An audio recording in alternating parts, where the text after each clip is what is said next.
18 миллионов рублей – общая задолженность сельского поселения Псидах за коммунальные услуги. Сельчане также на первом месте среди должников всего Малгобекского района. Но бесконечно пользоваться электричеством, газом и водой, не платя за них ни рубля, нельзя. Поэтому представители местной администрации разъясняют жителям о необходимости платить по счетам и не дожидаться, когда в дом постучат компетентные органы, чтобы отрезать электричество или отключить газ. Такие крайние меры приставов принуждают принимать сами же должники. Прежде чем приходить к ним домой, специалисты отправляют извещения и просят оплатить сумму долга. Ну а если злостные неплательщики даже после предупреждения не погасят долги, то дело и вовсе может дойти до суда. На сегодняшний день у нас по оплате за потребленный газ 55% хализвете.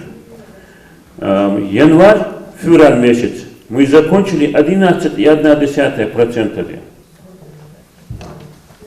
Это очень низкий процент. МРСК 70% хализвете. Опять же, за электроэнергию нами оплачено в пределах до 20% есть, если посчитать там по сельским поселениям средний процент.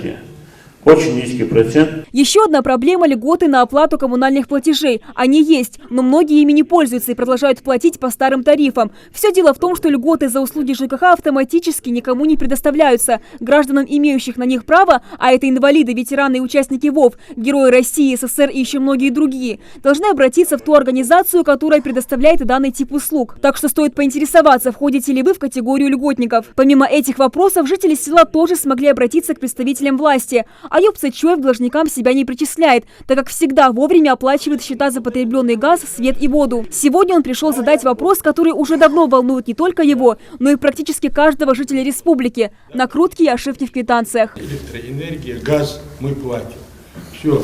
Потом начисляет вот эта служба абонентная, что как будто ты не платил. Они говорят, что вот почта нам не подала информацию о том, что вы не платили. Потом мы начали бегать туда.